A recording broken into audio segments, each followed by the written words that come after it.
Hi students, welcome to 8th Social Science History Unit 1 Advent of the Europeans Part 2.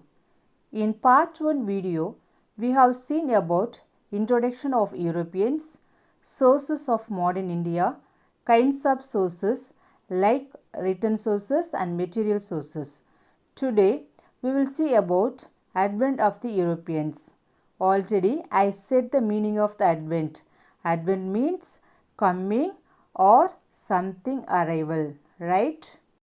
After the capture of Constantinople by the Turks in AD 1453, the land route between India and Europe was closed. The Turks penetrated into North Africa and the Balkan Peninsula. It became imperative on the part of the European nations to discover new sea routes to the east. அதாவது 1453 வருஷத்தில் Constantinople என்ற ஒரு பகுதியை துருக்கியர்கள் வந்து கைப்பற்றினாங்க. துருக்கியர்கள் கைப்பற்றப்பட்ட பிறகு இந்தியாவிற்கும் ஐரோப்பாவிற்கும் இடையில் உள்ள நிலவழி மூடப்பட்டது. That means land ரூட்டா.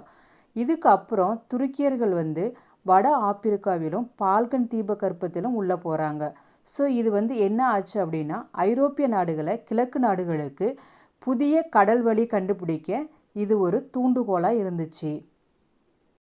Audio visual means possessing both a sound and a visual component such as slide tape presentations. Audio-visual service providers frequently offer web streaming, video conferencing and live broadcast services.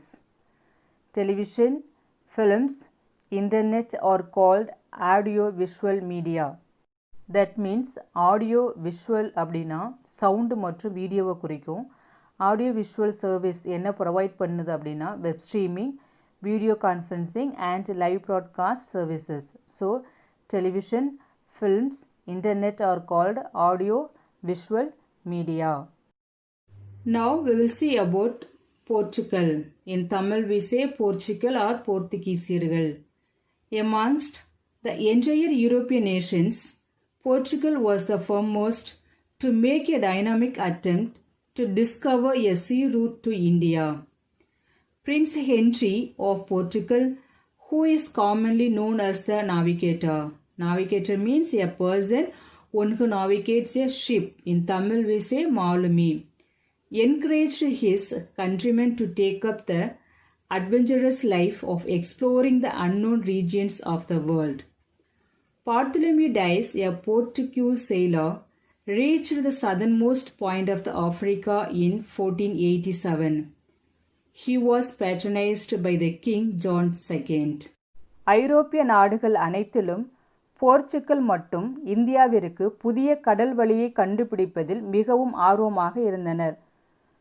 போர்ச்சுகீசிய இளவரசர் Henry பொதுவாக மாலுமி Henry என்று அழைக்கப்படுகிறார்.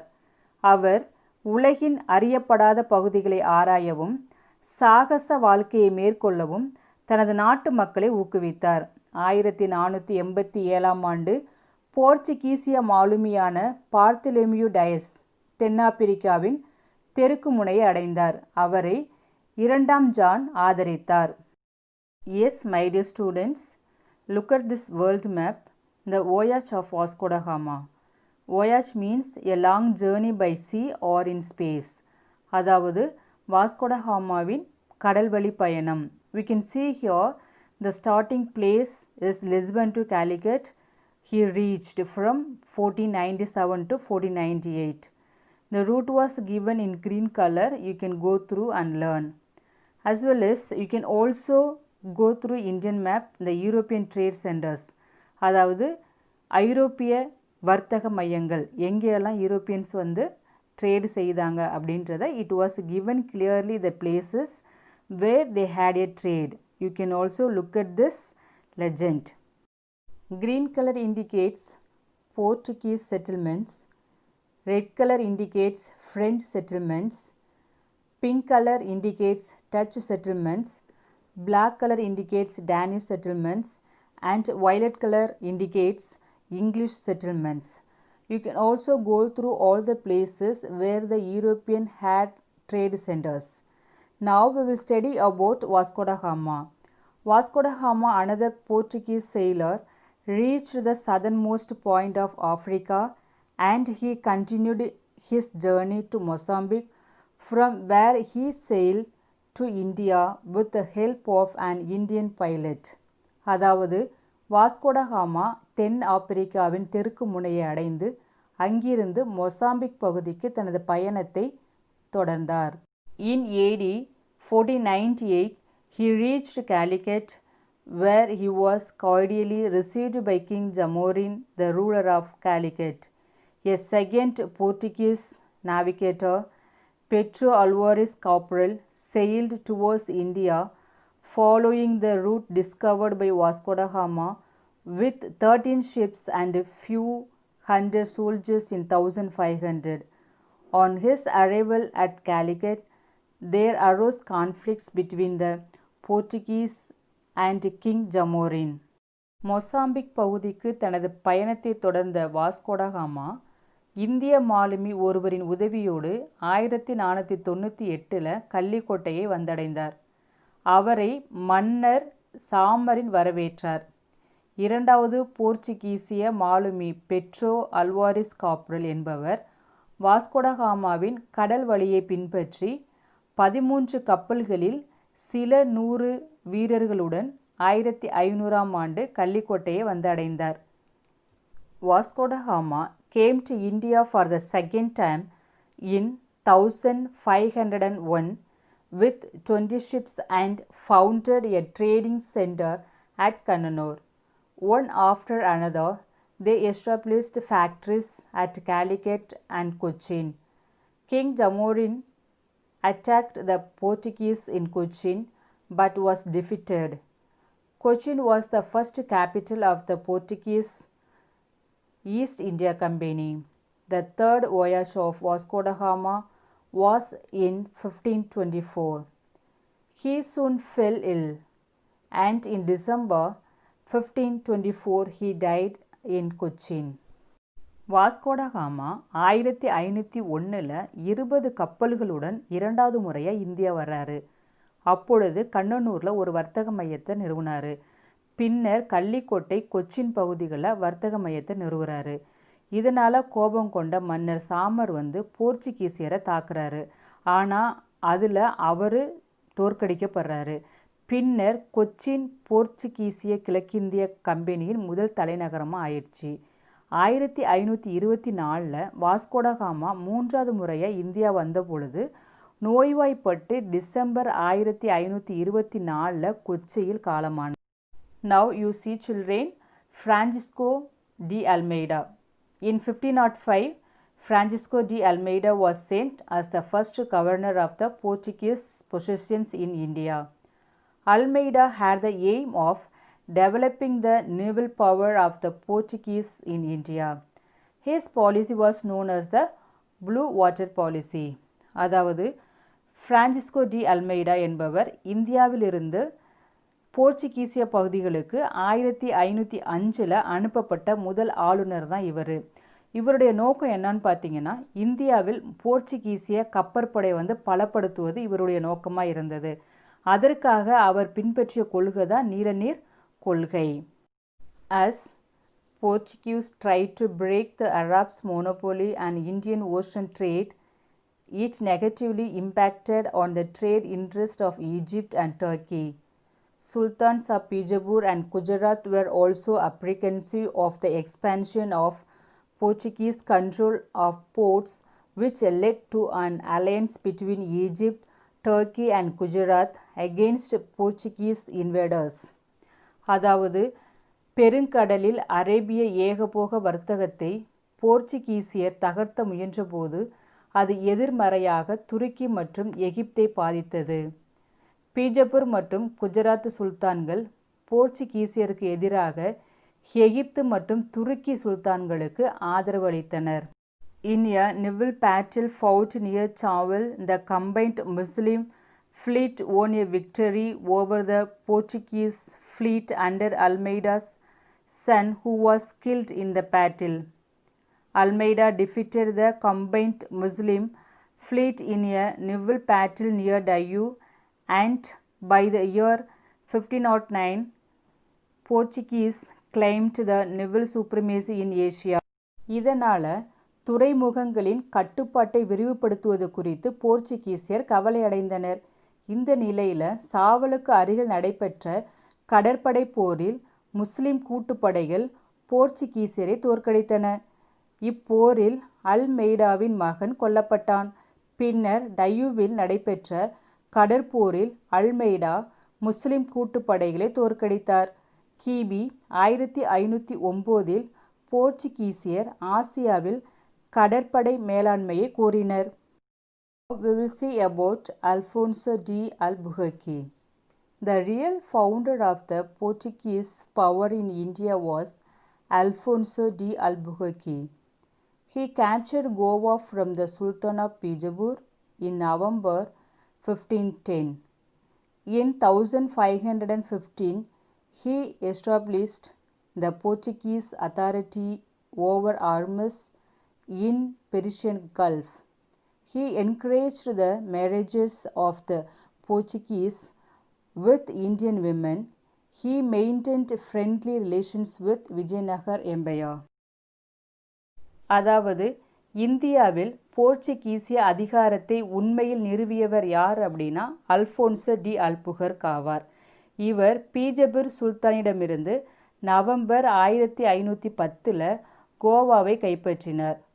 அதுக்கு அப்புறம் 1515 பாரசீக வளைகுடாவில் உள்ள Hormuz துறைமுக பகுதிக்கு போர்ச்சுகீசிய அதிகாரத்தை விரிவுபடுத்தினார்.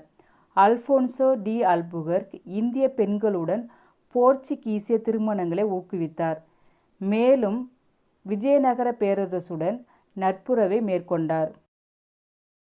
Now we will see Ninodi Kunga.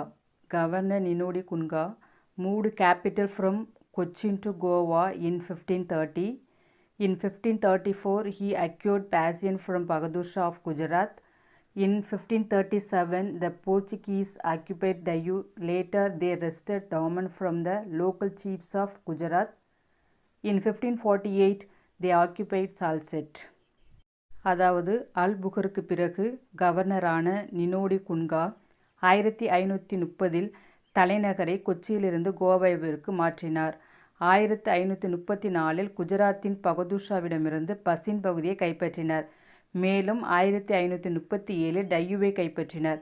பின்னர் குஜராத்தின் உள்ளூர் தலைவர்களிடமிருந்து டாமனை கைப்பற்றிய பின் சால்செட்டை 1548 ஆக்கிரமித்தார்.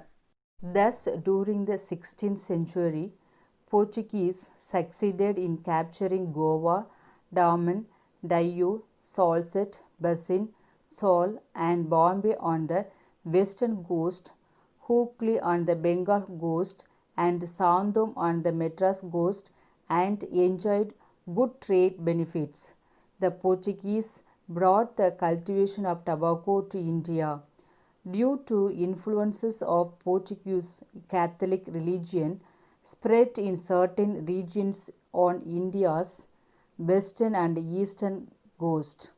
அதாவது 16ஆம் நூற்றாண்டில் இந்தியாவின் மேற்கு கடற்கரையில் கோவா, டையூ, டாமன், சால்செட், பசின், சவுல் மற்றும் பம்பாய் போன்ற பகுதிகளை கைப்பற்றுவதில் வெற்றி பெற்றார்.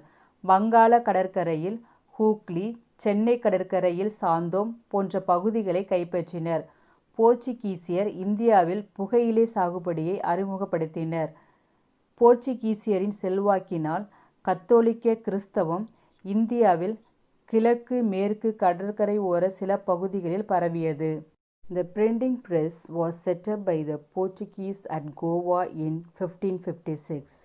A scientific work on the Indian medicinal plants by European writers was printed at Goa in 1563.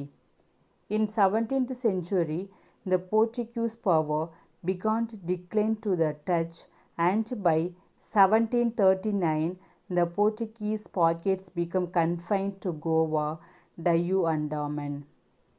That means 1556 போர்ச்சுகீசியரால் கோவாவில் அச்சு இயந்திரம் அமைக்கப்பட்டது.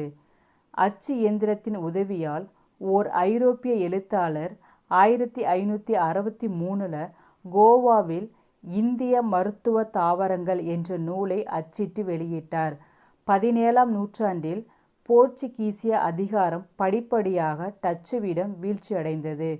மேலும் 1739 போர்ச்சுகீசிய அதிகாரம் கோவா, டையூ, டாமன் ஆகியவற்றோடு. Now we will see about the Dutch. The Dutch means in Tamil we say டச்சுக்காரர்கள். The Dutch followed the Portuguese into India. In 1602, the United East India Company of Netherlands was formed and it received the sanction of their government to trade in East India.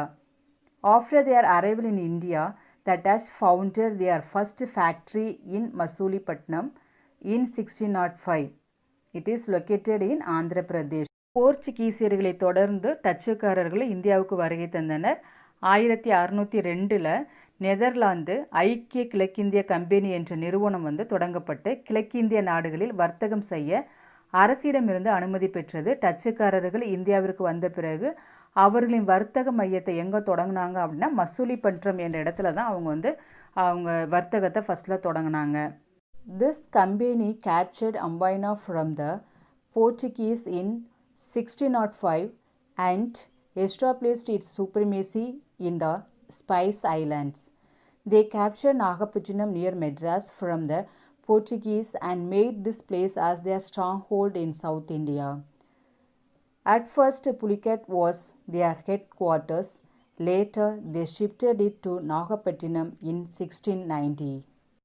டச்சுக்காரர்கள் மசூலிப்பட்டினத்தில் அவங்களுடைய வர்த்தக மையத்தை நிறுவனதுக்கு அப்புறம் 1605 போர்ச்சுகீசியரிடமிருந்து அம்பாயினாவை கைப்பற்றி Indonesia தீவில் ஆதிக்கத்தை நிலைநிறுத்தினர்.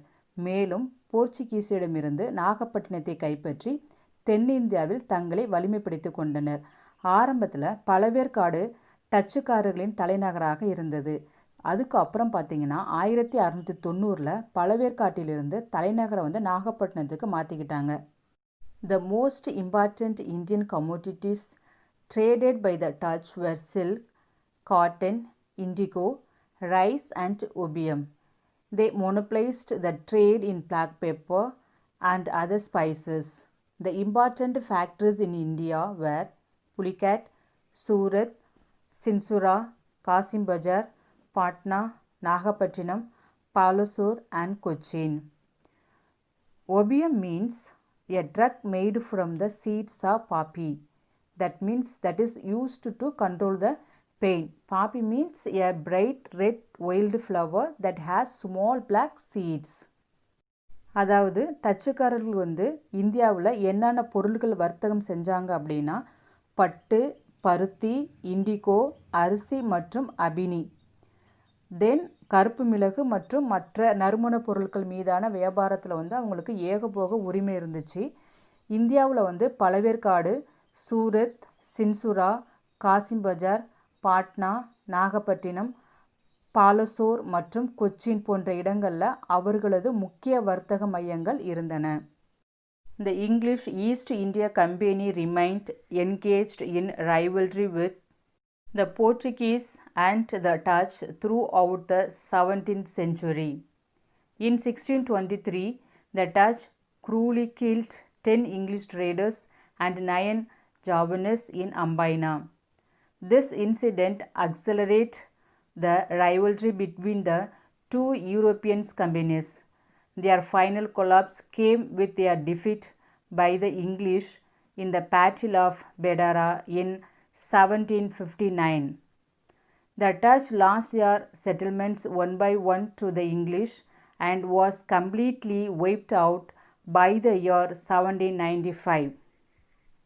17வது நூற்றாண்டு முழுவதும் Dutch மற்றும் போர்ச்சுகீசியர்களுக்கு போட்டியாக இருந்தது யார் அப்படின்னா ஆங்கில கிழக்கிந்திய company. That means English East India company. இந்த நிலையில் 1623 டச்சுக்காரர்கள் அம்பாயினாவில் 10 ஆங்கில வியாபாரிகளையும் 9 ஜப்பானியர்களையும் இரக்கமின்றி கொலை செய்கிறாங்க. இந்த கொலை செய்கிற நிகழ்ச்சி டச்சுக்கும் ஆங்கிலேயர்களுக்கும் மேலும் பகையை வளர்த்துக்கிட்டே வந்தது. அதுக்கப்புறம் பார்த்தோம் அப்படின்னா 1759 நடைபெற்ற பெடரா போரில் வந்து ஆங்கிலேயர்கள் வந்து டச்சுக்காரர்களை தோற்கடிக்கிறாங்க. தொடர்ந்து டச்சு வந்து இறுதி வீழ்ச்சியை எட்டிக்கிட்டே வந்துச்சு. ஒன்றன்பின் ஒன்றாக தனது குடியேற்றங்களை ஆங்கிலேயரிடம் இழந்த டச்சு 1795 முழுமையாக அவங்கள்ட்ட ஒப்படைச்சிட்டு வந்துடுறாங்க. Now we will see about Dutch in Tamil Nadu. That means தமிழ்நாட்டில் டச்சுக்காரர்கள். The Portuguese who established a control over Pulicat since 1502 were overthrown by the Dutch. In Pulicat, the Dutch built the Fort Helria in 1613. This fort was once the seat of Dutch power. அதாவது 1502 முதல் பழவேற்காட் மீது கட்டுப்பாட்டை ஏற்படுத்திய போர்ச்சுகீசியர்கள் டச்சுக்காரர்களால் தங்களின் ஆதிக்கத்தை இழந்தனர். பழவேற்காட்டில் டச்சுக்காரர்கள் 1613 ஹெல்ரியா கோட்டையை கட்டினார்கள். இந்த கோட்டை ஒரு காலத்தில் டச்சு அதிகார மையத்தின் இருப்பிடமாக இருந்தது. The Dutch established their settlement at Pulicat in 1610. Diamonds were exported from Pulicat to the western countries. The other Dutch colonial forts and possessions were Nagapattinam, Punnakayal, Porto Novo, Cuddalore and Devanampattinam. அதாவது பழவேற்காட்டிலிருந்து வைரங்கள் வந்து மேற்கத்திய நாடுகளுக்கு ஏற்றுமதி செய்யப்பட்டன. டச்சுக்காரர்களை கைப்பற்றின கோட்டைகளும் பகுதிகளும் எது அப்படின்னா நாகப்பட்டினம், புன்னக்காயல், பரங்கிப்பேட்டை, கடலூர் மற்றும் தேவானப்பட்டினம். Yes, my dear students, in this video we have seen about Portugal. Portugal means Portugal. போர்ச்சுகலில் யாரெல்லாம் பார்த்தோம் அப்படின்னா Vasco da gamma, Francisco de Almeida, Alfonso de Albuquerque, Nino de Cunca, then the Dutch, then the டச்சுக்காரர்கள் in Tamil Nadu. In next video, we will see about the British, Danish and French. Thank you students.